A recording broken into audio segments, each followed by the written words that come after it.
This old world may be sleeping, but we have been dreaming of a brighter day. Some of us keeping our minds on the reason. Beautiful season is coming our way today. Could be the day. Hey, little flower, you got the power to push through green blankets. You're ready to grow. Hey there, sweet bluebird, tell me what you heard. I want to sing that great song that you know. Wake from your slumber and try to remember a time when we all were together as one. A new day is coming, yes, there will be sunshine. Wipe away teardrops, springtime will come.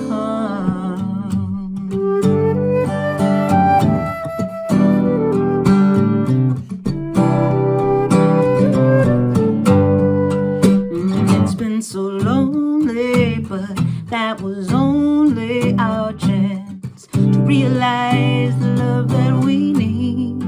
Come, take my hand now, let's make a plan how to stay wide awake. Let's fly you and me away.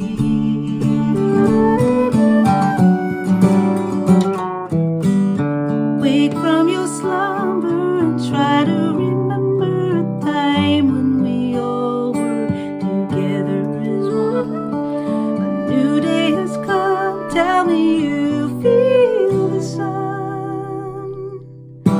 Wipe away teardrops, springtime has come.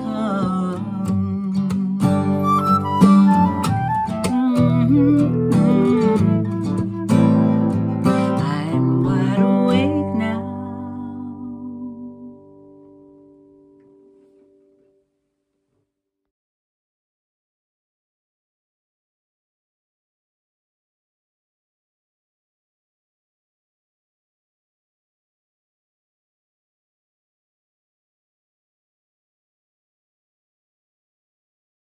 Let us begin by offering greetings to the seven directions, acknowledging the world in which we live. We turn to the east,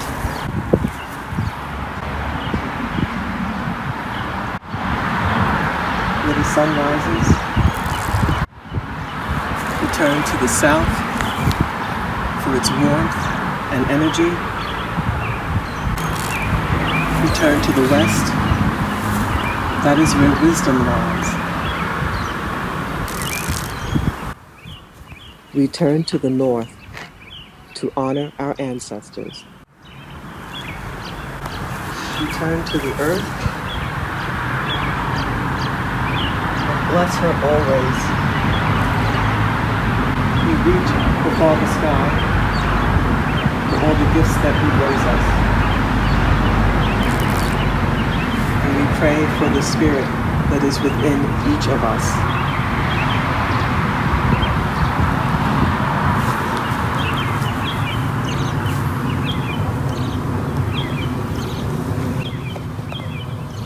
And we acknowledge this land, which is Lenape land, the ancestors who are still with us and have always been.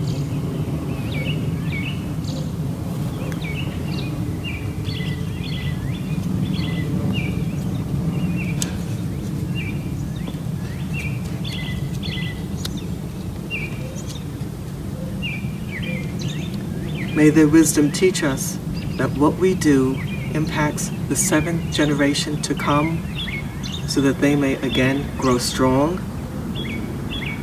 and lead us to wisdom. And now we will light the chalice.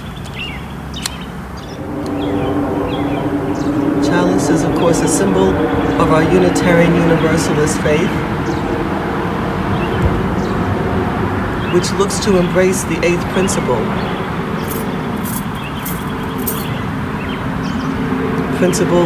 that recognizes diversity, multiculturalism, and asks us to seek out ways to end white supremacy. We honor all of the elements of the earth, the water from the spring, the feathers from the bird of the air, indicating air flow. We have soil. We have fire. We need all of these to live. Aho.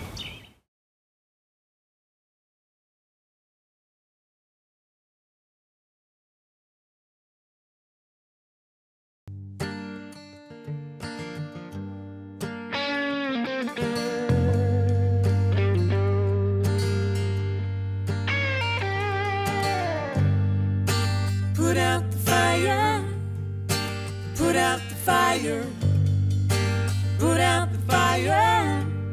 Our house is on fire. Put out the fire. Put out the fire. Put out the fire. Our house is on fire. We love you. We hear you. We commit to change our ways.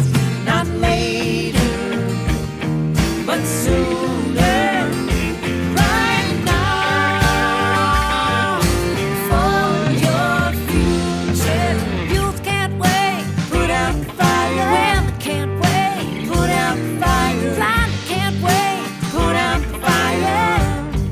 Our house is on fire. For our children. Put out the fire. And their children. Put out the fire. And their children. Put out the fire. Our house is on fire. For songbirds. For clean air. For the oceans and the blaze. Not later, but sooner. Right now, for our future. Melting glaciers. Put out the fire. Rising seas. Put out the fire. Bleaching coral. Put out the fire. Our house is on fire. Shrinking shoreline. Put out the fire. Sinking island. Put out the fire. Growing dry land. Put out the fire. Our house is on fire.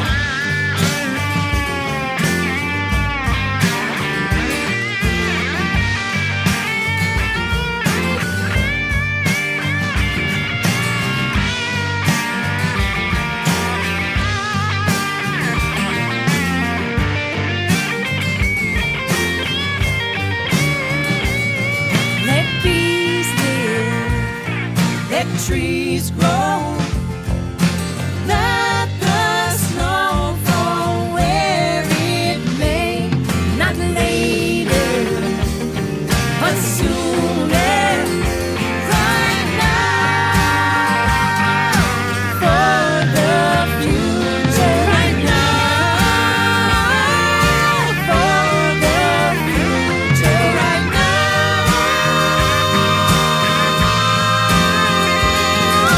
we are here to put out the fire. This is how we put out the fire. Time is now. We put out the fire. Our house is on fire.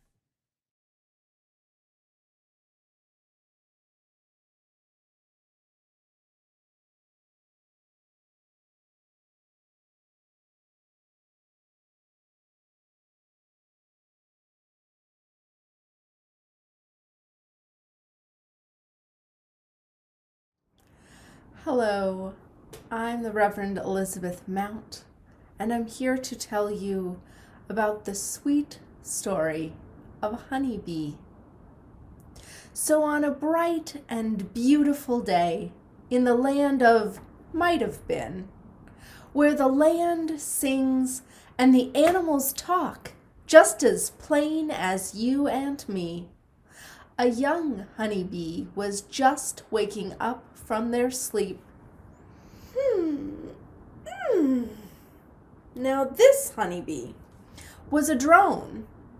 As you might know already, there are in a honeybee hive just one queen of the hive. several consorts of the queen, and many, many drones who are the workers of the hive.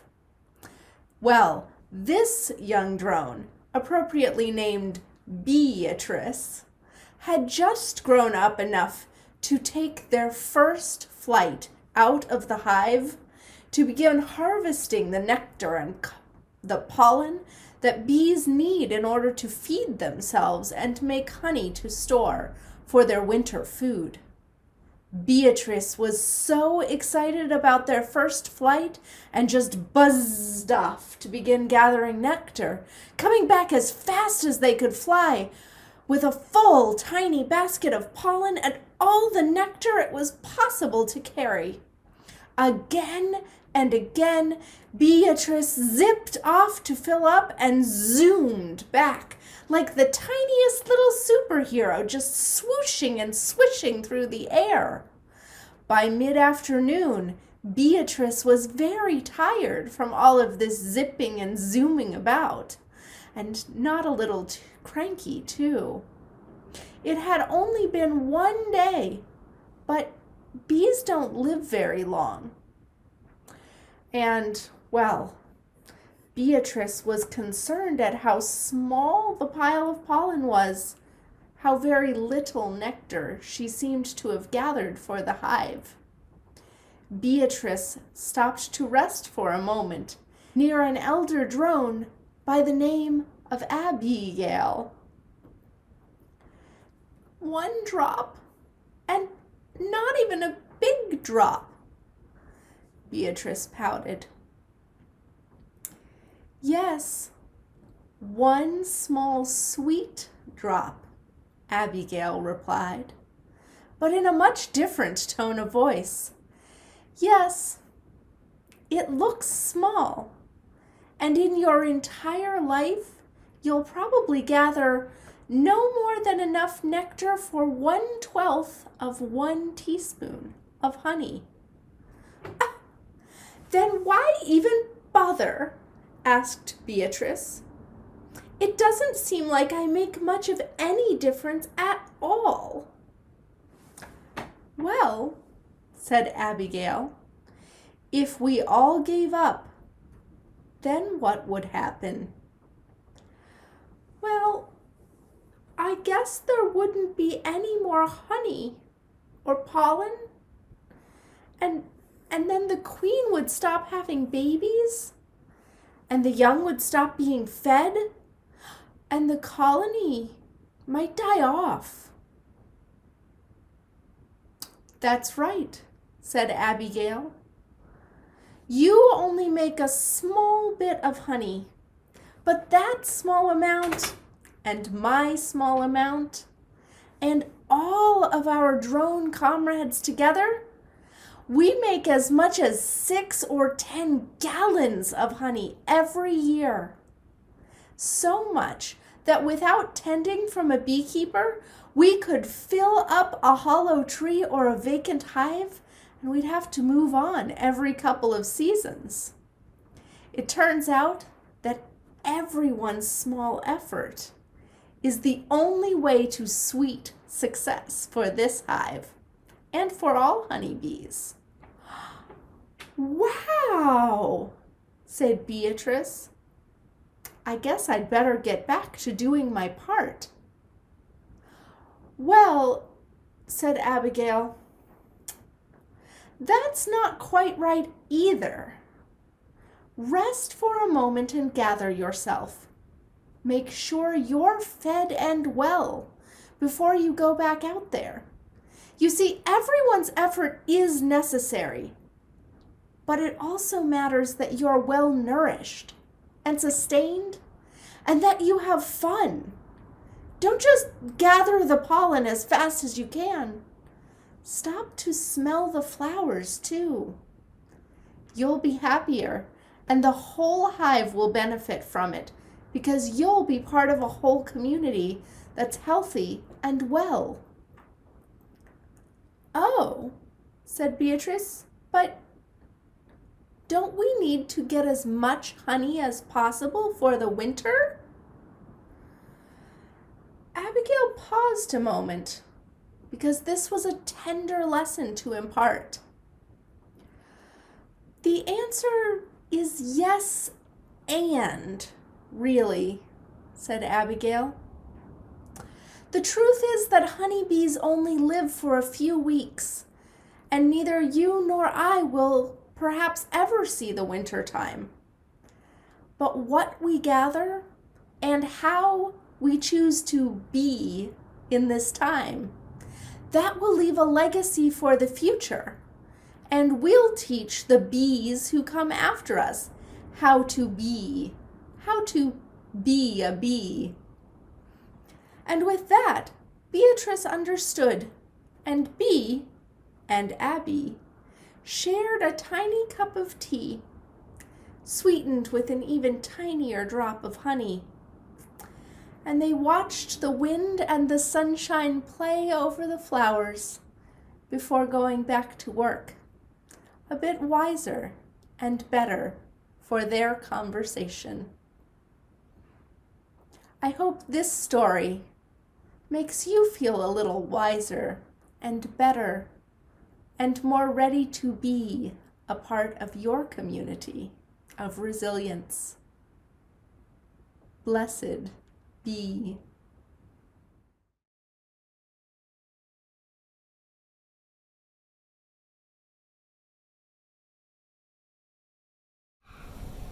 In the ancient way of the earth, the great cycles come and go, winter and spring, living to dying, to living again, winter trees awakening, insects coming out of their long sleep in last year's leaves, hawks courting on the wing, making wild love in the spring sky. Exuberant blooms reminding us that life comes back again and again from death and brokenness. In this time, at all times, may we remember, we are not the owners of this earth. We are not the stewards of this earth. For all our power to destroy, we are merely children, children of the great cycle, children of the ancient ways. May we find the humility to accept our true place, to lean down to the cold ground and kiss the soil, to lie on our backs in the green grass and let the earth hold us at last, as she has always held us, life after life, change after change. Earth made us who we are, bipedal mammals who speak and laugh, but also whose delusions of grandeur lead us to think that we matter more than we do. The earth is waiting for us to wake up. May the earth lead us back into right relationship with all her children, from centipedes to mountains. I call upon the earth herself to help heal us from our confusion and re-enter the sacred dance with outstretched hands.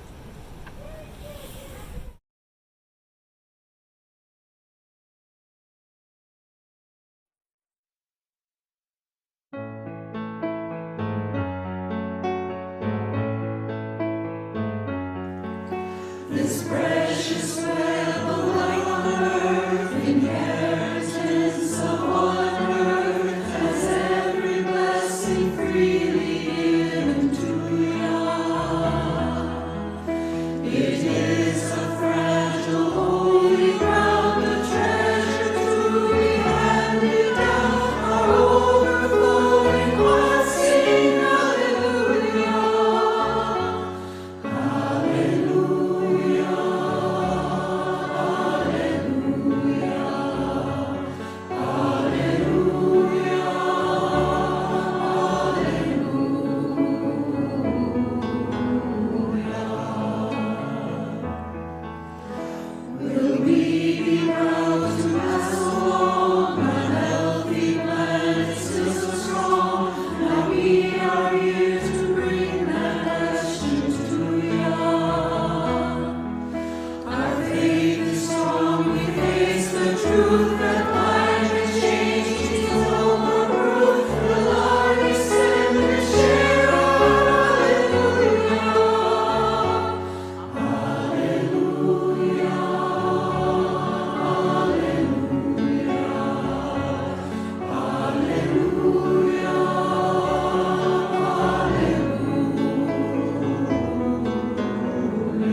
Today we have taken inspiration from Greta Thunberg, who is a young Swedish female autistic climate activist whose speech at the World Economic Forum in 2019 inspired the song by Emma's Revolution, Our House is on Fire. Here is an excerpt of Greta's speech. Our house is on fire. I'm here to say our house is on fire. We have to stop the emissions of greenhouse gases, and either we do that or we don't.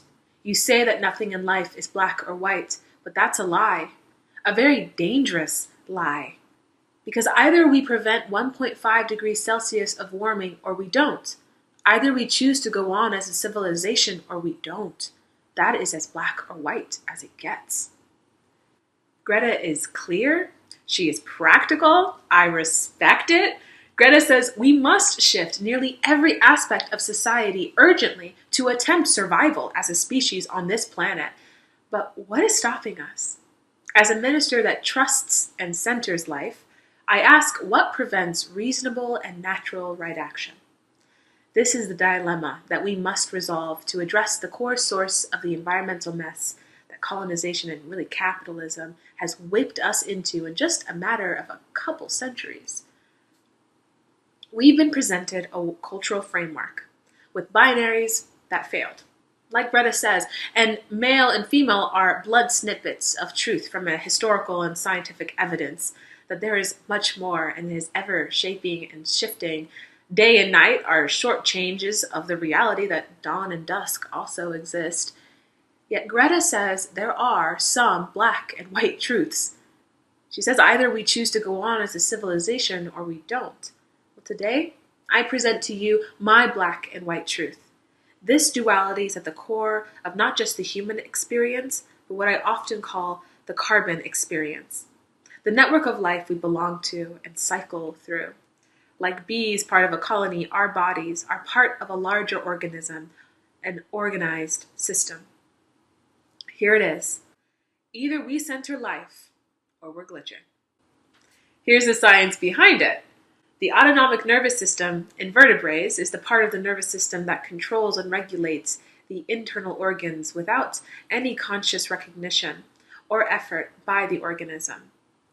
The autonomic nervous system comprises of two antagonistic sets of nerves, the sympathetic and the parasympathetic nervous systems. The parasympathetic nervous system is the baseline state of life. This is the state of rest, ease, when the immune system is active, when digestion is processed and healing happens. The sympathetic nervous system is the need-based mode for survival. You've probably heard of it as fight, flight, freeze, and collapse. And it's when most of the organism's energy is targeted to survive. I call it a lunge for life. And frankly, it makes me pontificate. The poetry of organisms that are pre-programmed for life, preservation, and protection. And how it could have gone so wrong. Well, unlike wild plants and animals, humans have an uncanny ability to disrupt the completion of the sympathetic nervous system. And basically, we glitch. We get stuck in the sympathetic system as trauma isn't allowed to process and return to the parasympathetic. That energy becomes traffic jammed in our bodies, throwing off our reasoning, our processing, our perspective, our physiological regulating abilities. In short, rest and survival are the two systems that construct and sustain life. And so either we are centering life or we're glitching.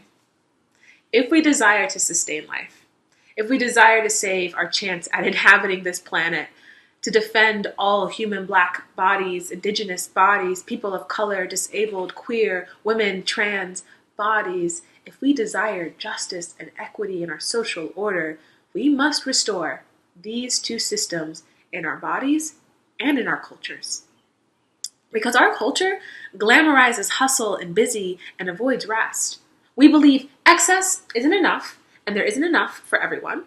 We think that hoarding wealth and resources is just the name of the game, instead of ecosystem sabotage. We glorify monocrops and the erasure of biodiversity and nutrient density with our manicured, inedible monocrop lawns, with our gender preference for males and patriarchy, or the race glorification with white supremacy, or a bias for abled bodies and culturally attractive bodies with ableism and body shaming and fat phobia, and again and again and again, I can name the social effects of our house on fire, of trauma unaddressed, of nervous systems glitching in survival mode. Today and onwards, let us be clear in curating pathways to healing repressed energy. Because what we are doing outside of our bodies, we are also complicit within them. Do you get what I'm saying? I'm saying hurt bodies. That the repressed grief, anger, fear, shame, emotions, that energy in our bodies, just like those of our ancestors, will shape a world of repression, grief, anger, fear, shame, leading to inflammation and festering. We fuel a pressure cooker that, as the laws of physics demand, will be released one of two ways. One, by relief valve with intentionality and regulated and sustaining life. Or two, by force. It will burst out. This pressure cooker of repression inside ourselves mirrors what we have turned our atmosphere into, stuffed with greenhouse gases, heating us all up. It is outside as it is maintained inside. Our house is on fire, y'all, and the source is us. The diagnosis is clear.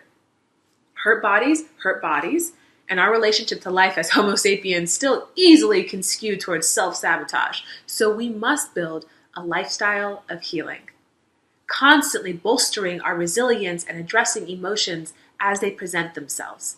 This is our call.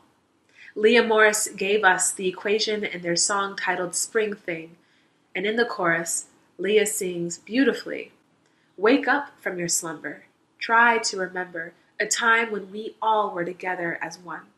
A new day has come. Tell me you feel the sun. Wipe away teardrops. Springtime has come. I'm wide awake now." Let us explore this chorus to identify our pathways to healing. First, Leah implores us to wake up from our slumber, just like Greta urges and Emma's Revolution sings. Our house is on fire. But how is the question? Well, each of these guided invitations that follow are experiences, and I'll break them down. Please make note in your body how you feel and what comes up. Make note what pings true in your bones and what your body asks for to continue healing. First, Leah invites us to try to remember a time when we all were together as one. Y'all, I want to start with the basis that the earth is not exotic, it's not foreign. The earth isn't even really outside or other from ourselves. It isn't a gift to us or something we must rile up abstract empathy for as a separate object. We are the Black Earth itself. This is the roots of my community ministry for and by Black millennials and Gen Zers, to describe and support an ecosystem of spiritual wellness and to center life. Though we are not only our bodies unite us with all carbon in a shared experience of returning to healing and wholeness, with other human bodies, animal bodies, plants and soil bodies. And if at the core of your cosmology you lack clarity of our oneness in a real and tangible way, let me read you this excerpt from a book I've recently read. Once upon a time, there was a universe. We're not sure about how it started or whether there is a reason, but we are pretty sure that during the first sliver of a trillionth of a second, it expanded very rapidly, so that for the most part, it looked the same in every direction and looked the same from every position. It was sameness everywhere, except that particles started to blip out of nothing due to random fluctuations caused by quantum effects. Maybe in space-time, we're still not sure about that. Then again, we're not super sure about this either, but for some reason, those particles formed more matter than antimatter. That process started to form structures, and from those structures, stars formed. Then the stars got old. Some of them died in super epic, rather fabulous fashion, and they exploded into supernova. making heavy elements like carbon and oxygen in the process. Those elements went on to be the basis for all life on Earth. Neil deGrasse Tyson quite beautifully says, "We are stardust brought to life by the universe so that the universe can figure itself out." Try and remember a time when we all were together as one, and do this often, my loves. Leah goes on, "A new day has come." Octavia Butler has rooted the ultimate truth of change throughout her Parable of the Sower series, where protagonist Lauren Olamina observes and explains a theology resilient and relevant in a chaotic and tragedy-filled society. Let's meditate on it.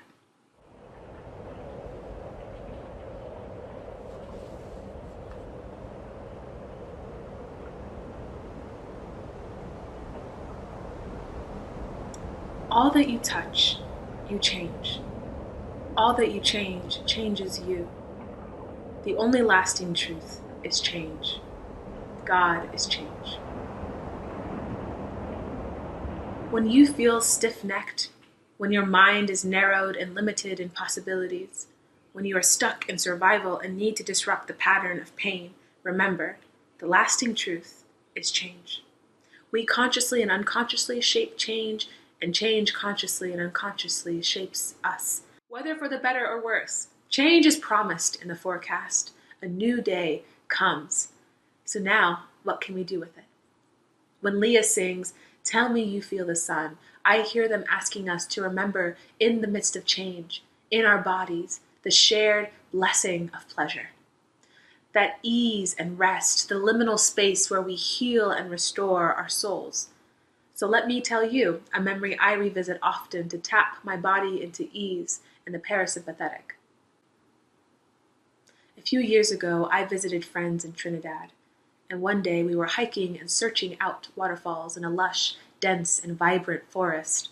I left my shoes in the car, and walking barefoot in a jungle brought me more present, humble. We climbed over trees and crawled under branches. We walked alongside and in the river, sometimes laughing, sometimes silent.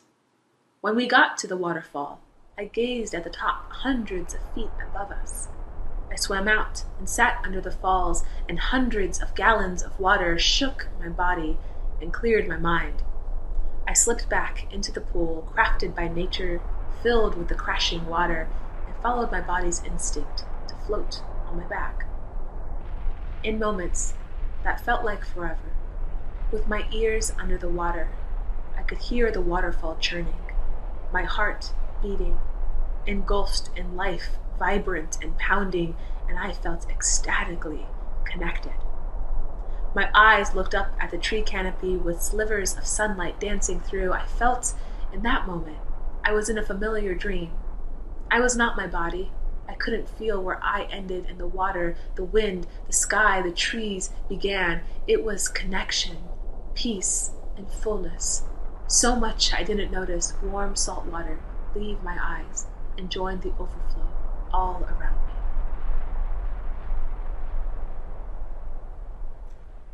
Beloveds, to one another and most importantly to your body, tell them when and how you feel the sun.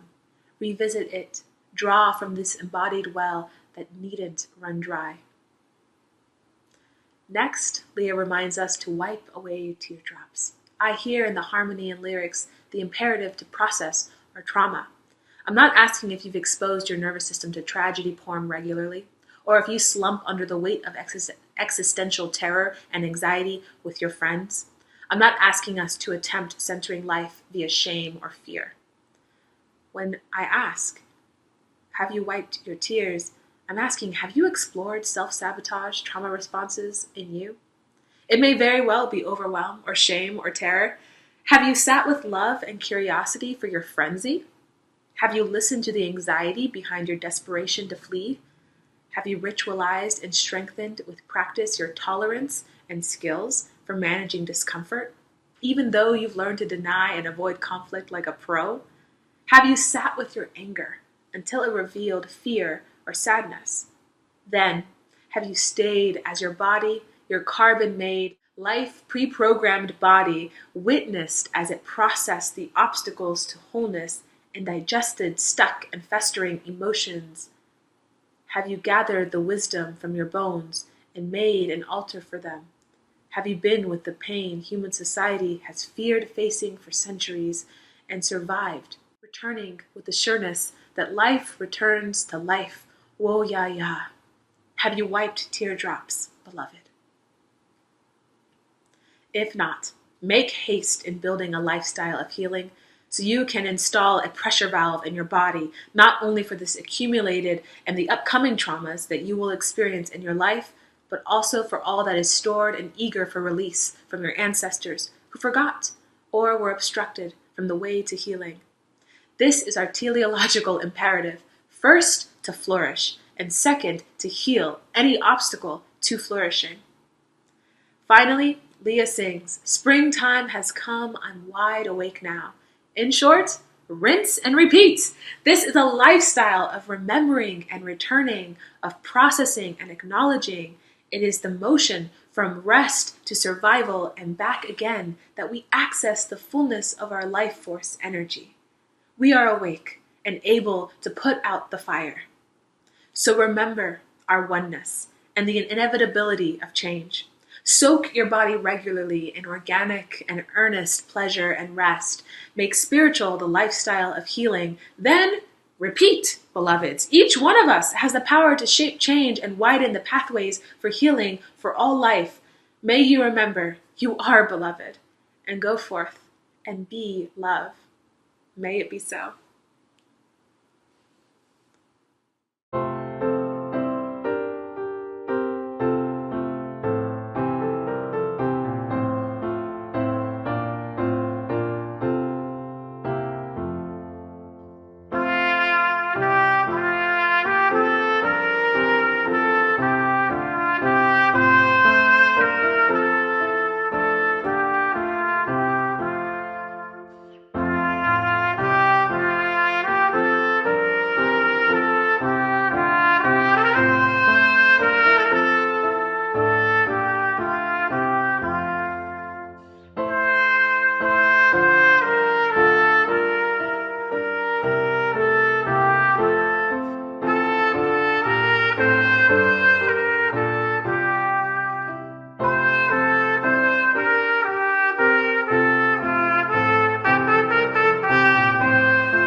Hello, and thank you so much for including this special offertory for the UU Ministry for Earth in your community worship service this morning.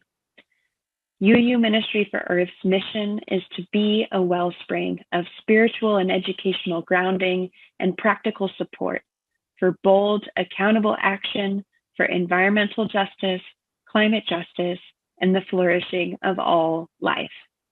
I hope you enjoy this short video to learn more about UUMFE's core values and priorities. The Unitarian Universalist Ministry for Earth is rooted in core values of faith and spirituality, environmental justice, partnership, and collective action. We are inspired to facilitate UU practices that honor and sustain the earth and all beings. We are ready to create climate justice, showing up in solidarity with Indigenous frontline communities and catalyzing a just transition to an ecological civilization through strengthening local climate commitments, advocating for a Green New Deal, and more. We are fortifying a powerful and united network of Unitarian Universalists working for Earth justice. Join us.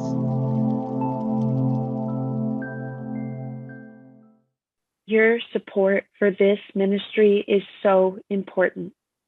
The relationship between humanity and our living earth is in crisis.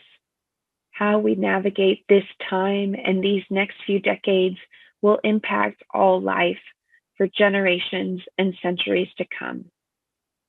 Our moral principles and living tradition of this faith call us to be among the change makers, working together to heal, working together to end oppression and exploitation of all kinds, working together to restore balance and respect for the great web of life of which we are just a small part. Our offertory for UU Ministry for Earth will now be collected. Please give generously, and please know that your gifts are gratefully received and will be put to immediate use to serve this greater purpose and calling.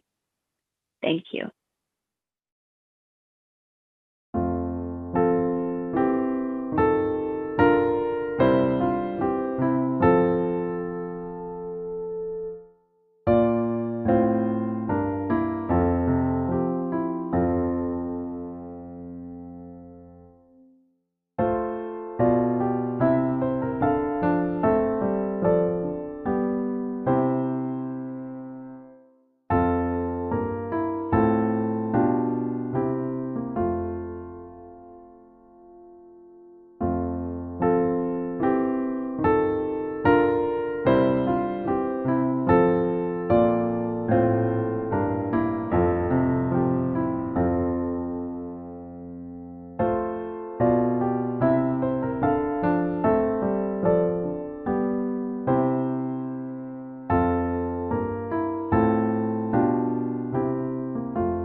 All living substance, all substance of energy, being, and purpose are united and share the same destiny.